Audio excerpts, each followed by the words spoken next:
Walter oven Bentley جو پہلے یہ سمجھتا تھا کہ آٹو موبائلز ایک ڈسگریسفل وہیکلز ہیں، مگر پھر آخر ایسی کیا وجہ ہوئی؟ اس نے اپنی ایک کمپنی بینٹلی موٹرز بنائی، اور جب اس کمپنی کی کارز بہت زیادہ کامیابیاں حاصل کر رہی تھی تو والٹر نے اس کمپنی کو کیوں چھوڑ دیا؟ جس کے بعد رولز رائس نے اس کمپنی کو اپنے ذاتی مفادات کے لیے استعمال کیا۔ آج بھی بینٹلی موٹرز نے ایک صدی سے زیادہ کا عرصہ گزر جانے کے بعد بھی اپنی پہچان کو برقرار رکھا ہوا ہے۔ آج کی یہ ویڈیو بینٹلی موٹرز کے عروج و زوال اور اس کے بانی والٹر اوون بینٹلی کی زندگی کے بارے میں ہے۔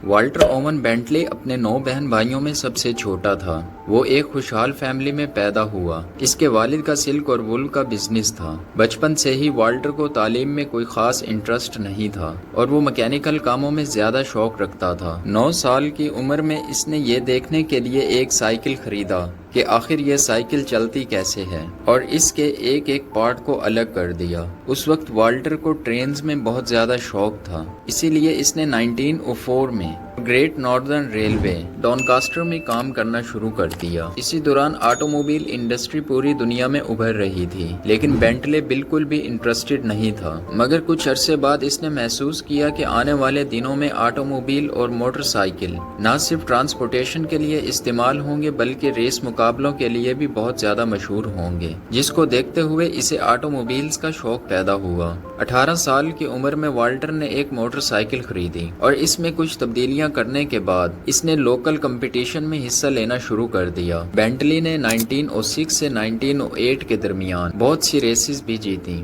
جس کے بعد اس نے دنیا کے بڑے اور خطرناک مقابلوں میں حصہ لینا شروع کر دیا۔ مگر بدقسمتی سے بینٹلی کوئی بھی بڑا مقابلہ نہ جیت سکا۔ ان ناکامیوں کے باوجود بھی بینٹلی کے شوق میں کوئی کمی نہیں آئی اور اس نے اپنے بائک کے انجن پرفارمنس پر کام کرنا شروع کر دیا۔ جو بینٹلی پہلے یہ سمجھتا تھا کہ آٹو موبائلز ڈسگریسفل وہیکلز ہیں، اس نے اس کے بارے میں اور بہتر طریقے سے جاننے کے لیے آٹو موبائل انڈسٹری میں آنے کا فیصلہ کیا۔ 1910 میں 22 سال کی عمر میں national motor cab company Hammersmith London میں کام کرنا شروع کر دیا۔ 2 سال بعد اس کی مدر کی ڈیتھ ہو گئی اور بینٹلی واپس گھر چلا گیا۔ اپنی والدہ کی ڈیتھ کے بعد اس نے اپنا بزنس کرنے کا فیصلہ کیا۔ لندن میں موجود ایک French car manufacturer franchise Doriot Flandrin and Parant تھی۔ ان کی گاڑیاں بہت تیز اور اچھی تو ہوتی تھیں، لیکن جس طرح اس کمپنی کو چلایا جا رہا تھا بینٹلی اس سے خوش نہیں تھا، اور اس نے اپنے بھائی کے ساتھ مل کر اس فرینچائز کو خرید کر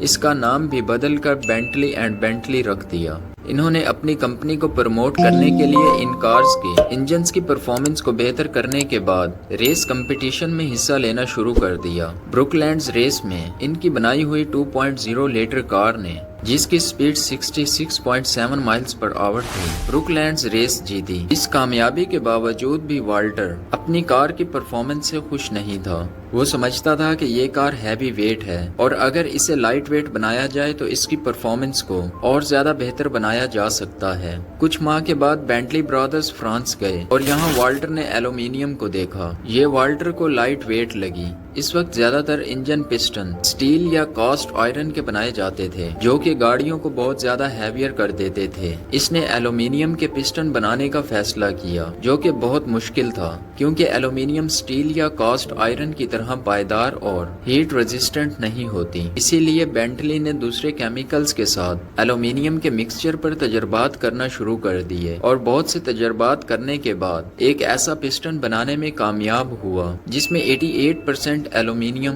اور 12% کاپر تھا، اور جیسا بینٹلی نے سوچا تھا بالکل وہی ہوا۔ اس پسٹن سے نہ صرف کار لائٹر ہوئی بلکہ بہت تیز بھی تھی، اور بینٹلی نے 1913 سے 1914 کے درمیان کئی سپیڈ ریکٹس بھی بنائے۔ ان کامیابیوں کے بعد والٹر کو بہت زیادہ شہرت ملی۔ انہوں نے اپنی نئی کمپنی بنانے کا سوچا، مگر اسی دوران فرسٹ ورلڈ وار شروع ہو گئی اور انہیں اپنا فیصلہ واپس لینا پڑا، کیونکہ اس وقت برٹش انجینئرز نے ایک دوسرے کا مقابلہ کرنے کی بجائے جرمنی کے خلاف مقابلہ کرنے کا فیصلہ کیا۔ یہ پہلی بار تھا جب بینٹلی نے اپنے سیکرٹ الائے پسٹن کے بارے میں ہنری رائس کو بتایا تھا، اور ہنری رائس نے اپنے ایئر کرافٹ ایگل میں اسی پسٹن کا استعمال کیا تھا۔ جنگ کے دوران بینٹلی نے دیگر ایئر کرافٹ ماڈلز کے لیے بھی پسٹن بنائے جو کافی زیادہ کامیاب ہوئے۔ فرسٹ ورلڈ وار کے بعد برٹش امپائر نے بینٹلی کو MBE کے ایوارڈ سے نوازا اور 8000 پاؤنڈز دیے۔ 1919 میں بینٹلی نے اپنی کمپنی بنائی۔ اگلے 3 سالوں تک والٹر اور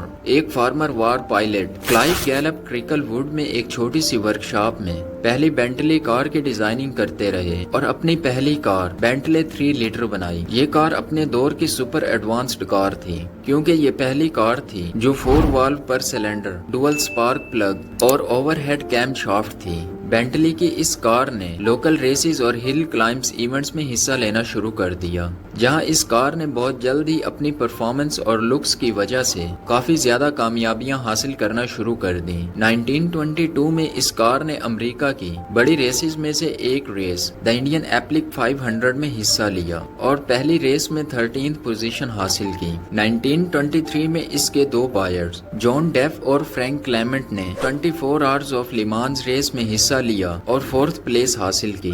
اس رزلٹ کو دیکھتے ہوئے والٹر کی سوچ بدلی۔ اس نے اپنی ایک ٹیم بنائی اور جان ڈیف نے اس کی بنائی ہوئی بینٹلی 3 لیٹر کار کو ڈرائیو کرتے ہوئے 24 آورز آف لیمان ریس جیتی۔ اگلے 3 سالوں تک اس کار نے بہت سی ریسز جیتی۔ ان وکٹریز کی وجہ سے بینٹلی کارز کافی زیادہ مشہور تو ہو چکی تھیں، لیکن کمپنی کی مالی مشکلات بہت زیادہ بڑھتی جا رہی تھیں کیونکہ ریس کارز بنانے کے لیے بہت زیادہ پیسوں کی ضرورت ہوتی تھی اور والٹر کے پاس اتنا زیادہ سرمایہ نہیں تھا۔ اسی دوران ایک ڈائمنڈ مائنیئر ولف برناٹو نے 1925 میں اس کی پہلی کار خریدی۔ اسے یہ کار بہت زیادہ پسند آئی۔ برناٹو نے بینٹلی کی کمپنی میں انویسٹ کرنا شروع کر دیا اور آلموسٹ 1926 تک بینٹلی کمپنی کو کنٹرول کر چکا تھا، جبکہ دوسری طرف والٹر نئے ماڈلز کی تیاری کرتا رہا۔ اس دوران والٹر نے 2 نئے ماڈلز 4.5 لیٹر اور سپیڈ 6 بنائے جو کہ اس دور کی پاورفل، بگ اور فاسٹ وہیکلز تھیں۔ ان نئے ماڈلز نے بھی بہت سی ریسز جیتی جن میں 1927 سے 1930 تک مسلسل 4 سال 24 آورز آف لیمانز ریس سر فہرست ہے۔ مگر جب اس کار نے 5ویں بار 24 آورز آف لیمانز ریس جیتی تو کمپنی نے ریسنگ کارز بنانا بند کر دی اور والٹر نے بینٹلی 8 لیٹر کار بنائی جو کہ ایک لانگسٹ اور لگژریس کار تھی، جہاں اس دور میں دوسری کارز کی ٹاپ سپیڈ 50 to 60 مائلز پر آور ہوتی تھی،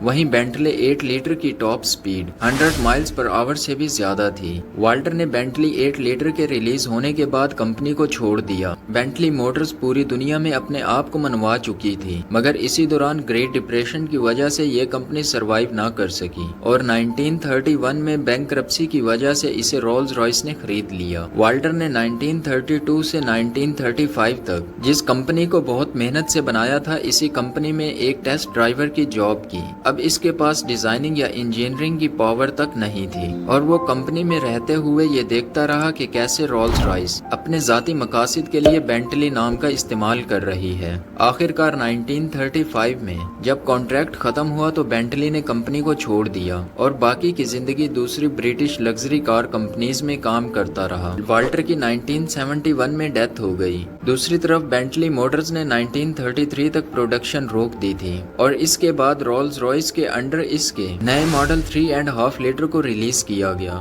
اس کے بعد انہوں نے دیگر اچھے اور سٹائلش ماڈلز جیسا کہ S series, T series, mark 5 اور آر ٹائپ کو ریلیز کیا۔ اس ٹائم یہ تمام کارز رولز رائس سے ملتی جلتی تھیں کیونکہ دونوں کمپنیز ایک جیسی چیسی اور انجن کا استعمال کر رہی تھیں۔ ان دونوں کمپنیز کے بیجز اور ریڈیٹر ساؤنڈ کی وجہ سے انہیں ڈیفرینشیٹ کیا جا سکتا تھا، جو کہ بہت سے بائرز کے لیے مشکل ہوتا تھا۔ 1970s میں رولز رائس کمپنی بھی فائنینشیل کرائسس کا شکار ہوئی تو اس نے بینٹلی اور Rolls Royce motor car division کو 1980 میں ایک انجینئرنگ فرم ویکر کو بیچ دیا۔ ویکرز کے انڈر بینٹلی موٹرز نے ایسی کارز بنانا شروع کر دی جس کی وجہ سے وہ ماضی میں مشہور تھی اور نئے تیز رفتار ماڈلز ازور، کانٹیننٹل آر اور ٹربو آر کو لانچ کیا۔ 80s اور 90s میں ان تمام لگژری سپورٹس ماڈل کو ریلیز کرنے کے بعد کمپنی کی شہرت میں ایک بار پھر سے اضافہ ہونا شروع ہو گیا۔ 1998 میں وولکس ویگن نے بینٹلی موٹرز کو ایکوائر کر لیا۔ اس نے ایک بار پھر سے سپورٹس کار بنانے کا فیصلہ کیا اور 70 سال بعد بینٹلی نے 2001 میں ہونے والی 24 آورز آف لیمان ریس میں حصہ لیا۔ اس ریس میں بینٹلی سپیڈ 8 نے حصہ لیا اور 3rd پلیس حاصل کی، لیکن 2 سال بعد ہی 2003 میں ہونے والی لیمانز ریس میں سپیڈ 8 نے پہلی اور دوسری پوزیشن حاصل کی۔